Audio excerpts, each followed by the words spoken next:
Bonjour à tous, bienvenue dans Bonjour chez vous, un Bonjour chez vous spécial aujourd'hui. On se sépare d'Omer pour une journée.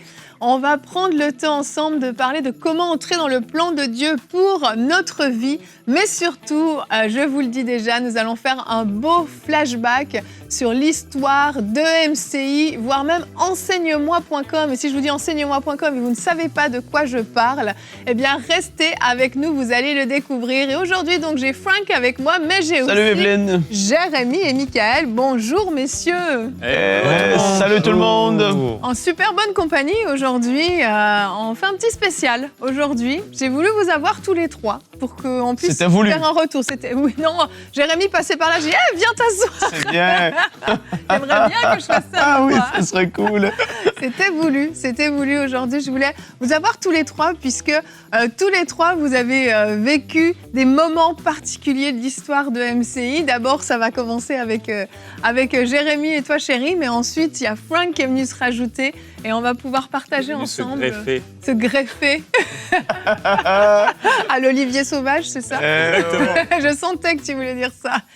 Mais on veut aussi vous encourager, vous exhorter, vous qui êtes à la maison, à pouvoir vraiment saisir quel est ce plan que Dieu a formé sur votre vie. Donc tout au long de cette émission, on va à la fois vous encourager, vous exhorter, mais on va aussi faire un retour sur notre histoire. Donc je l'ai dit, c'est une émission un peu spéciale, mais ne pensez pas que ça va simplement être une belle histoire. Je crois que le Seigneur peut vous parler aujourd'hui à vous aussi personnellement, vous inspirer, vous donner une vision claire pour votre vie. Alors ayez le cœur ouvert. Et Frank, sur ces bonnes paroles, on commence avec toi dans la pensée du jour. Let's go!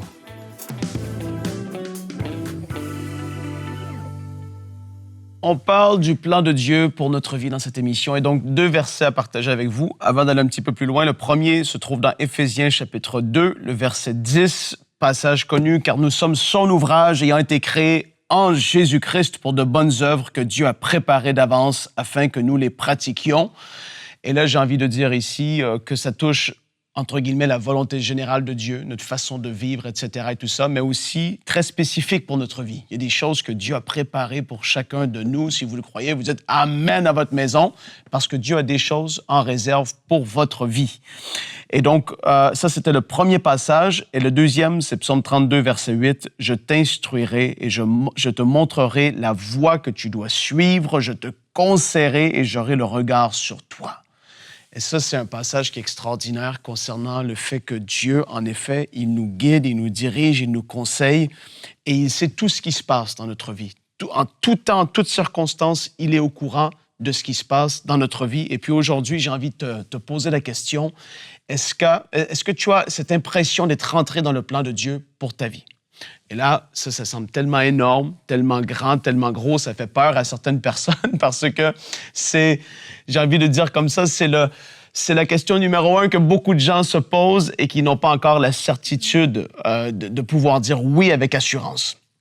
On va voir quelques points, quelques détails et je vais te poser quelques questions durant cette pensée, juste pour voir peut-être et faire remonter ou ressortir certaines choses qui peuvent être déjà là en toi, qui vont pouvoir te donner une direction pour te dire, oui, je vais avancer dans cette direction davantage parce que peut-être que tu n'as pas l'impression d'être encore dans le plan de Dieu pour ta vie.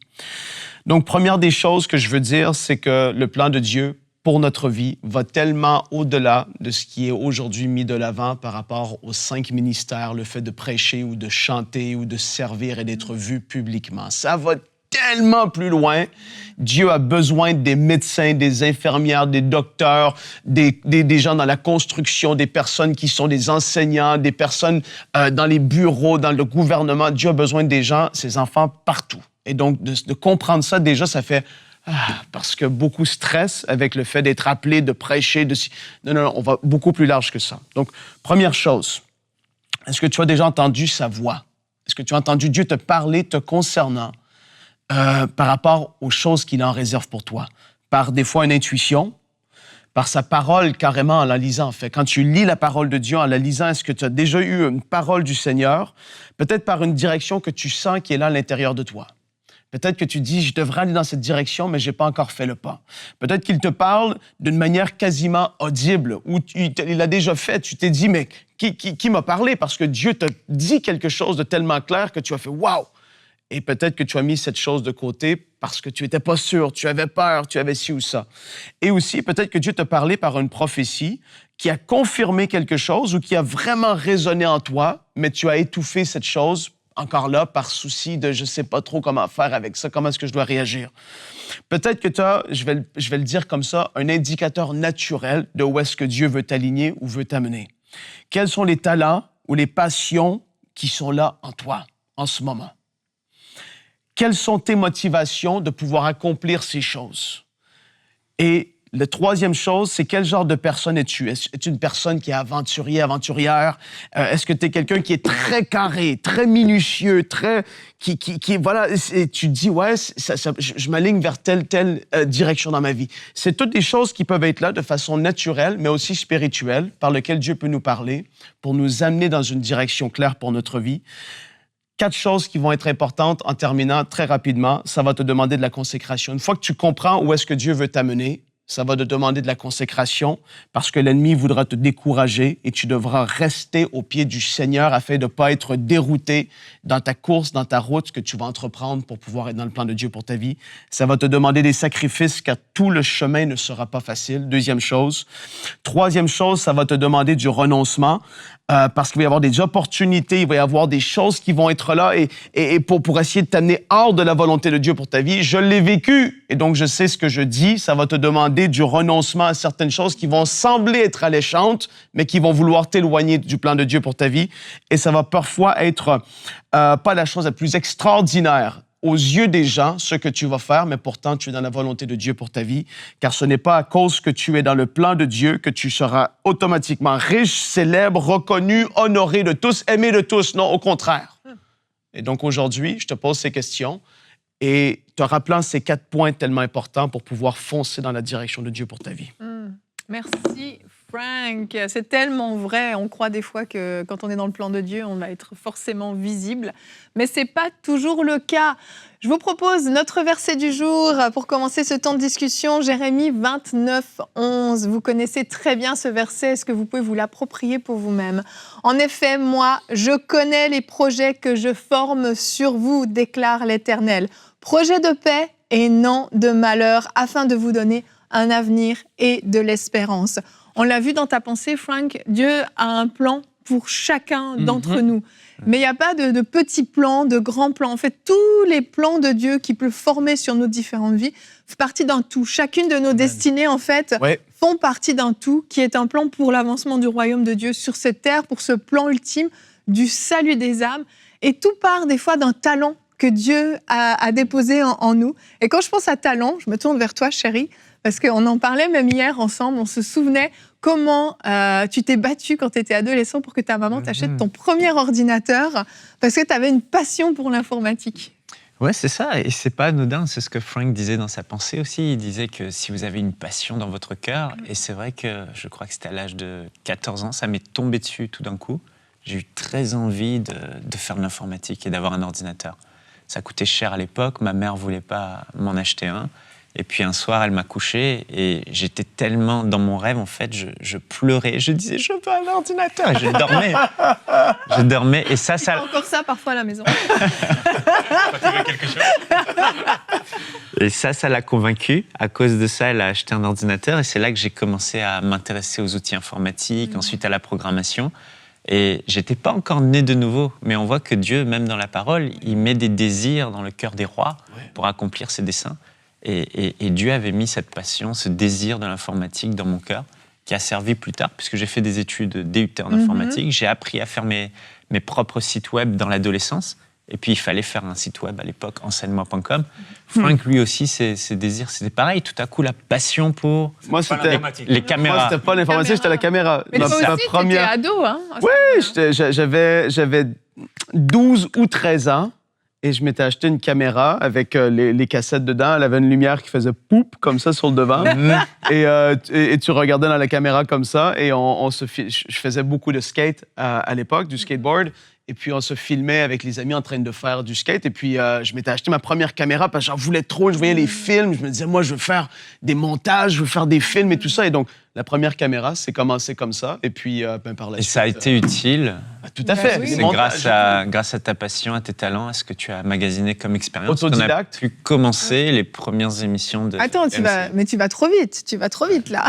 Tu es déjà aux premières émissions de MC. Mais avant ça, j'ai parlé dans l'introduction d'un site enseigne-moi.com.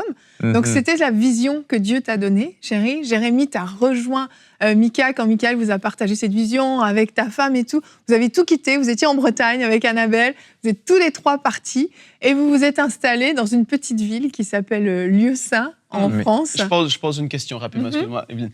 Parce que là, on a fait la pensée du jour et pour vous tous qui êtes à la maison, vous vous dites, mais comment est-ce qu'il a pris cette décision de partir et de faire un site Michael? Il y en a qui connaissent l'histoire, mais Dieu t'a parlé. Comment c'était, toi? Ton intuition, c'était un... Alors, comment c'était? Donc, j'étudiais en informatique, 3e année pour être ingénieur en informatique. Et ça devenait tellement difficile de faire mes études parce que j'étais passionné par Jésus. J'ai demandé au Seigneur, est-ce que je peux arrêter les études? Et là, le Seigneur m'a dit, oui, tu peux. Je lui demandais tous les jours. Bon, ne faites pas ça si Dieu vous a pas parlé. Et Amen. je lui ai pas demandé une deuxième fois, ça m'a arrangé. Et puis là, 1 mois plus tard, après avoir arrêté les études, j'étais en visite à Paris dans une église, Paris Centre Chrétien, avec un pasteur indien, Selvaraj Raja, un petit homme, mais rempli de foi et d'autorité. Et puis il y avait 2000 personnes, j'étais au fond de la salle, debout, et puis il m'a pointé du doigt. Il m'a dit, toi, tu n'es pas de la région. Donc j'avais quitté la Bretagne pour aller à Paris, effectivement, pour ce week-end-là. Il m'a dit, mais Dieu a un plan pour ta vie. Tu as arrêté l'université. Dans le naturel, il ne semble plus d'avoir d'espoir pour ton avenir. Mais sache que Dieu a un plan pour ta vie, des projets pour ta vie. Et tu vas rentrer chez toi avec une onction fraîche et il va t'ouvrir les yeux. Et ce soir-là, je reprends le train, je rentre en Bretagne et je suis sous la douche. Et c'est là que sous la douche, j'ai cette vision dans mon cœur, mais très très forte, et ça brûle. Il faut faire un site internet qui s'appelle enseigne-moi.com, sur lequel on va réunir tous les prédicateurs qui ont un message de foi. Et ce sera un site unique en son genre, et on va pouvoir écouter des audios, des vidéos, des textes, et édifier les croyants dans le monde, et amener des personnes à connaître le Seigneur Jésus. Et là, j'avais ce verset que j'avais lu dans la Bible, mais que je ne me souvenais même pas, Osée 4:6, mon peuple périt, faute de connaissances. Ouais. Et là, je me suis dit, c'est ça, enseigne-moi.com, ça va être la réponse à ce besoin. Et je me suis mis à genoux dans mon petit studio d'étudiant et j'ai fait cette prière, Seigneur, je veux bien le faire, je veux bien obéir, je veux bien faire ce site internet, mais amène-moi les personnes. Et ça, c'est notre clé. Donc, écouter les passions que Dieu a mis dans notre cœur, le désir, Dieu qui met en nous le faire et le vouloir, c'est pas anodin, mais c'est aussi que Dieu va connecter des hommes ensemble parce que c'est dans l'unité que Dieu travaille. Et 1 en chasse 1000, mais 2 en chasse 10 000. Donc, à 2, on est 10 fois plus fort. Donc, avec Jérémy, on est très fort. On est 10 fois plus fort. Et c'est là que Dieu a amené Jérémy. Alors, une rencontre assez spéciale, Jérémy. Oui. Oh, si on raconte votre rencontre, on y sera encore demain, je pense. Tu peux faire ça en 1 minute? C'est capable? Je revenais à l'église depuis quelques semaines. Il reste 52 secondes. Lorsque, en rentrant dans mon église un jour, le Seigneur m'a dit « Va dans le groupe de maison qu'a commencé l'ancien pasteur chez lui ». Et donc, je prends la voiture après avoir lutté un peu avec Dieu. J'arrive dans un salon de mon ancien pasteur, une seule place à l'avant, à côté de Michael, place qu'il avait réservée pour le Saint-Esprit. Ouais. Et donc, je m'assois à cette place, je l'entends prier, je me dis « Waouh, ce jeune a quelque chose de spécial ». Je me dis « Je vais l'inviter au McDo ». C'était déjà un miracle en soi parce que j'étais radin à l'époque. Et à peine on commence à parler, il me dit « Je t'invite au McDo ». Merci Seigneur. C'est un double signe pour toi. Donc c'est comme ça qu'on s'est rencontrés. Et le Seigneur a conduit Jérémy, il va à son église, il l'arrête, il l'amène. Et il y a une seule place à côté. Parce que je venais de lire le livre « Bonjour Saint-Esprit ». Et quand je disais « Bonjour Saint-Esprit », il ne disait pas que l'Esprit était vraiment en nous, à côté là. J'avais l'impression d'avoir le Saint-Esprit toujours à côté. J'interdisais les gens de s'asseoir à côté. Puis Jérémy s'est assis. Moi, j'ai dit, il s'est assis sur le Saint-Esprit. Après, j'ai dit, mais non, Michael, le Saint-Esprit, Esprit. Et donc, vous allez devenir amis. Vous allez commencer à vouloir œuvrer ensemble. Il y a toute une passion dans votre cœur. On va aller un petit peu plus vite, si vous le permettez. Et ensuite, c'est ça. Michael, tu partages cette vision. Jérémy, Annabelle décide de la rejoindre. Ainsi qu'un jeune frère qui s'appelle David, Exactement. qui est encore avec nous aujourd'hui. J'étais le premier développeur du site. Oui, on va le voir en photo dans quelques instants. Et donc, vous quittez tout, vous partez à Lieusaint, comme je l'ai dit, dans une maison que vous allez louer avec pas d'argent en poche, vous n'avez rien du tout. Vous allez faire quelques petits aménagements dans le sous-sol et on a une photo de ces premiers bureaux qu'on peut voir tout de suite. Alors, c'est dans un sous-sol. Il y avait une fenêtre quand même ou même pas? Alors, il y avait 2 petites fenêtres comme ça, mais elles étaient... 20 centimètres. On ne pouvait pas voir à travers, en fait. C'était des... Voilà. Un soupirail, quoi. C'est fumé, des fenêtres. Verre fumé. Voilà. Et donc, c'est dans ce petit bureau que vous avez créé le premier site. Et on peut voir justement, on a une photo de ce fameux David dont tu parlais. Et vous avez créé... En janvier 2005, le site est sorti. Et on a créé l'association Enseigne-moi en juillet 2004. Et donc, on est allé à Lieusaint en septembre 2004. Et si on a pu commencer tout ça, je repense à ça, mais ce sous-sol-là, il fallait le financer. Ben oui, donc, on avait des petits travaux et acheté des ordinateurs. Et on a vécu notre premier miracle avec Jérémy juste avant le move à Paris. On avait fait un calcul pour nos déplacements, pour le matériel, et ça revenait à peu près à 3 900 €. Et finalement, une sœur qui ne connaissait pas vraiment nos besoins a reçu une bourse, nous a envoyé 4 000 €. Ça correspondait exactement à ce dont on avait besoin pour démarrer. Tout son argent à elle aussi, d'ailleurs. Tout l'argent. Et c'était le premier miracle financier d'Enseigne-moi. Vraiment. À quelques dizaines d'euros près, c'était ça. C'est ça qui a financé à la fois, oui, l'aménagement de ce petit bureau, ce petit sous-sol, mais aussi votre premier voyage à travers la France pour aller rencontrer les pasteurs. Et on a acheté le matériel qu'il nous fallait parce que notre technique, c'était quoi? À l'époque, c'était les cassettes VHS. Donc, on achetait des Walkman. Ouais, des cassettes audio. Ouais. On mettait les cassettes audio. Ensuite, avec un câble, on les branchait dans un ordinateur et on numérisait en MP3.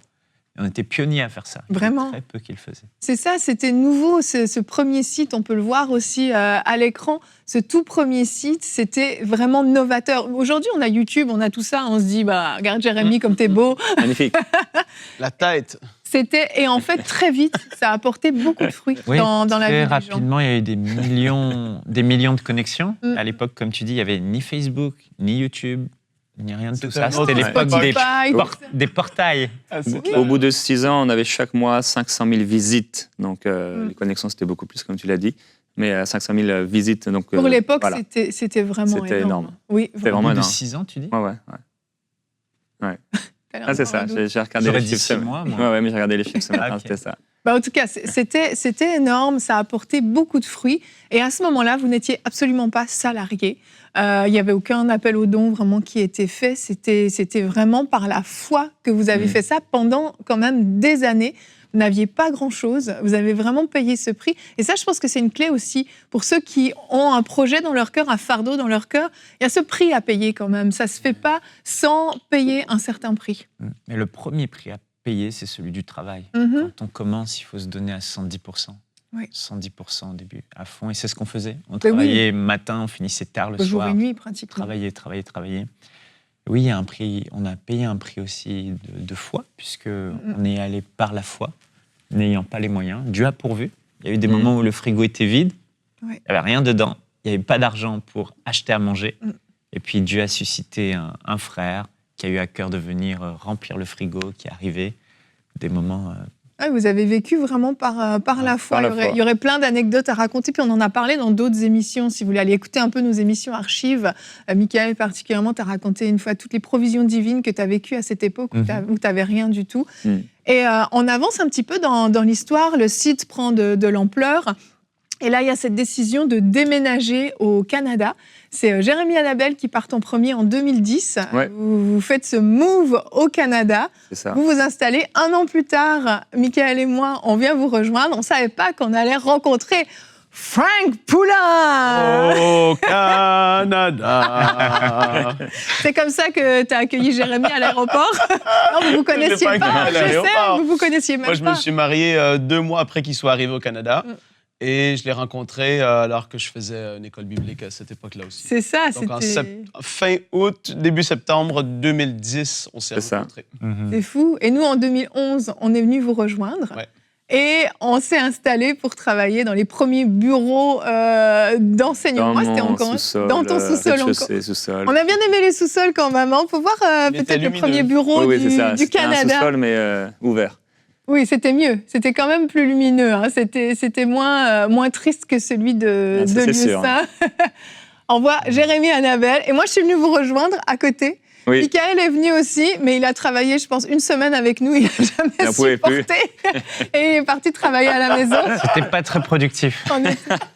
Pour lui. Fallait que je sois dans ma bulle. Il fallait que tu sois focus. Moi, il fallait que je sois avec des gens. Toi, tu n'étais pas là encore. Non, pas encore. Les premiers montages ont été faits là, dans le sous-sol. Oui. Et le premier équipement vidéo était arrivé là-bas quand Jérémy l'avait commandé. Je me rappelle avoir déballé les boîtes et tout ça pour les premières caméras et tout.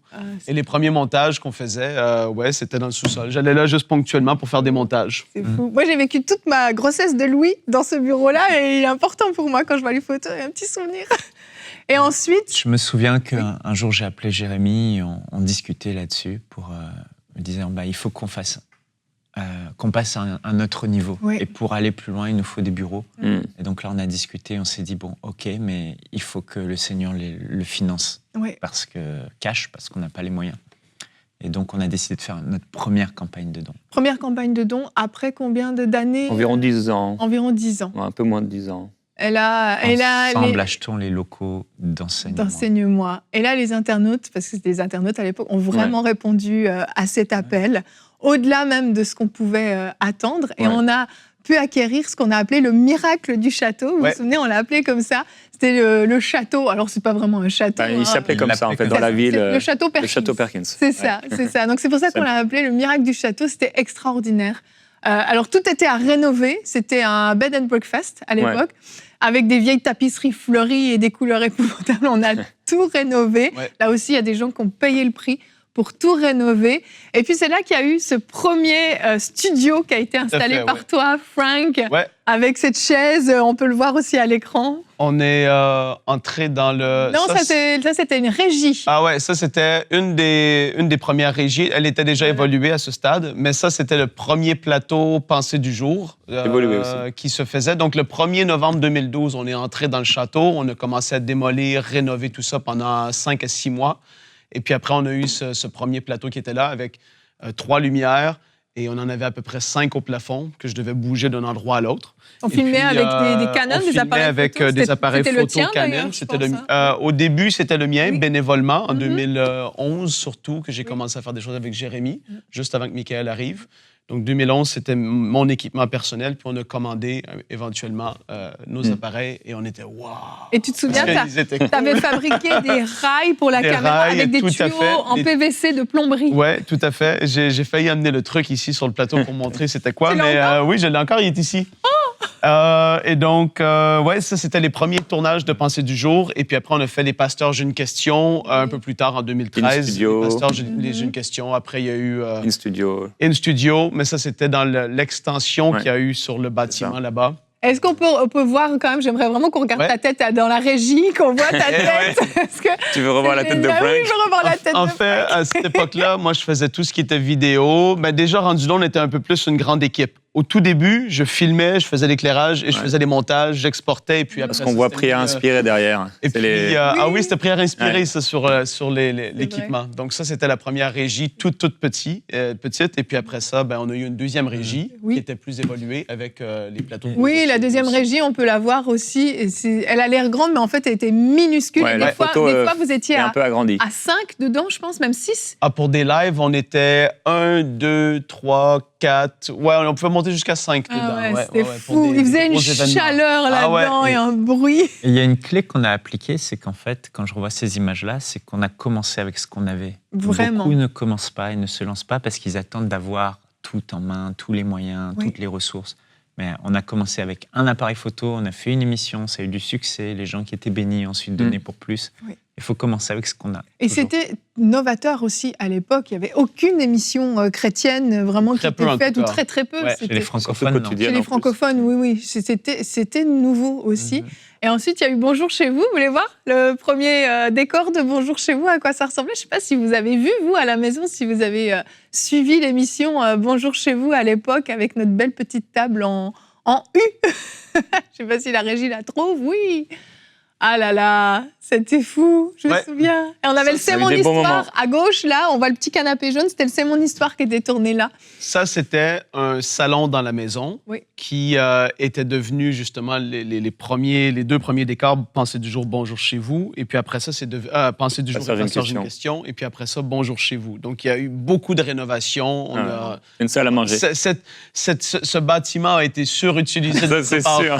Chaque centimètre carré a été utilisé de toutes sortes de façons. Vraiment, parce qu'il y a eu une campagne de dons qui a permis d'agrandir justement le château. Ça avait été aussi extraordinaire.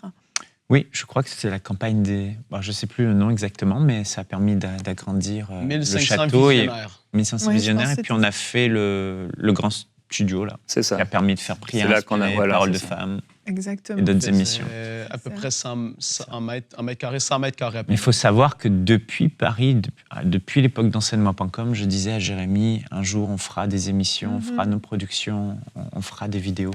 C'est la vision. C'est arrivé au Canada qu'on a commencé à mettre ça en œuvre. Exact. Et il y a eu la sortie de la télé aussi, en 2017. 17 décembre 2017. Oui. En 2005, je crois, Jérémy me repartageait un mail. Je lui partageais cette vision que Dieu avait mise sur mon cœur d'un centre dans lequel il y aurait des studios de télévision. On ferait des conférences avec des hommes de Dieu du monde entier qui viendraient.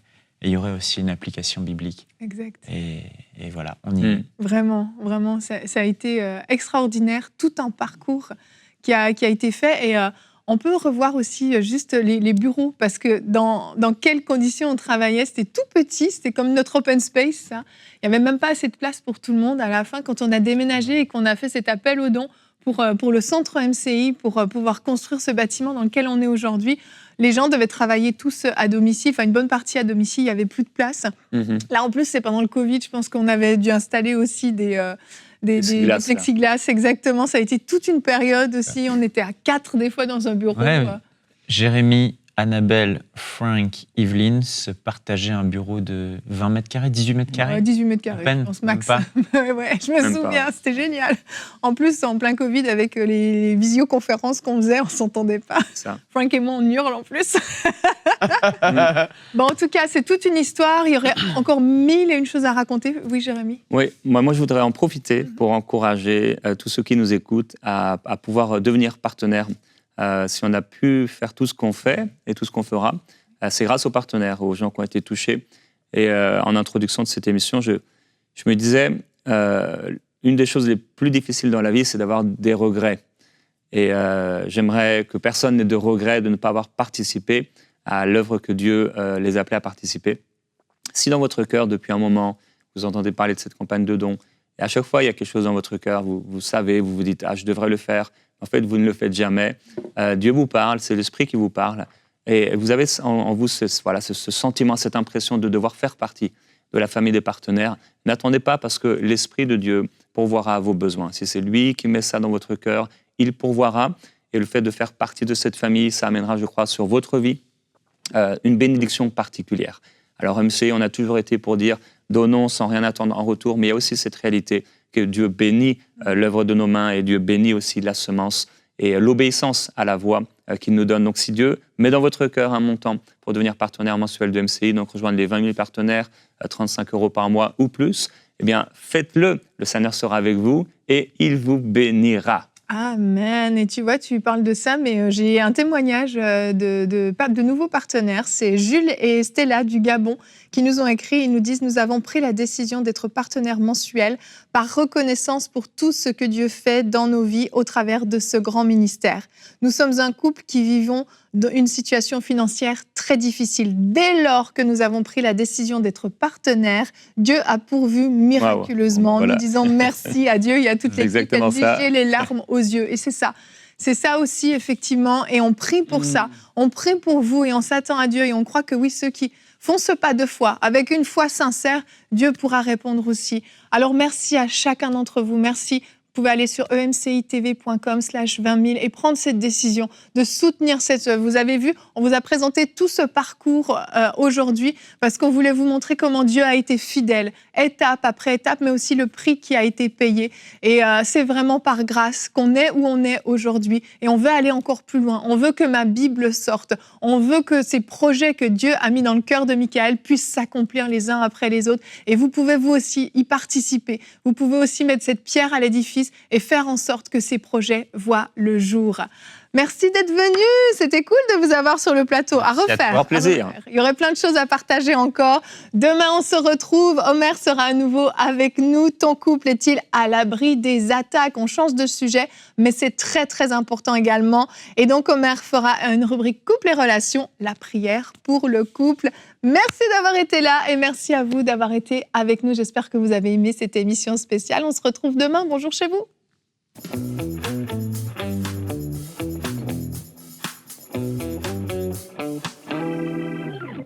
Merci d'avoir regardé cette émission et du fond du cœur, on aimerait également dire merci à tous nos partenaires mensuels. Vous savez, on reçoit plusieurs témoignages à EMCI et on a reçu le témoignage de Darcia du Congo-Brazzaville qui nous raconte comment, alors qu'elle était en train de regarder la semaine des miracles, elle a été complètement délivrée des envies de prostitution et d'impudicité qu'elle avait dans son cœur. Et suite à cela, elle est devenue une partenaire de EMCI. Si vous aussi, vous souhaitez contribuer à la transformation des vies, comme celle de Darcia, à travers nos programmes, alors dès aujourd'hui, devenez un partenaire mensuel. Dès maintenant, faites partie des 20 000 partenaires mensuels qui porteront la vision d'EMCI et qui l'amèneront encore plus loin. Pour faire votre don, rendez-vous sur emcitv.com/20 000.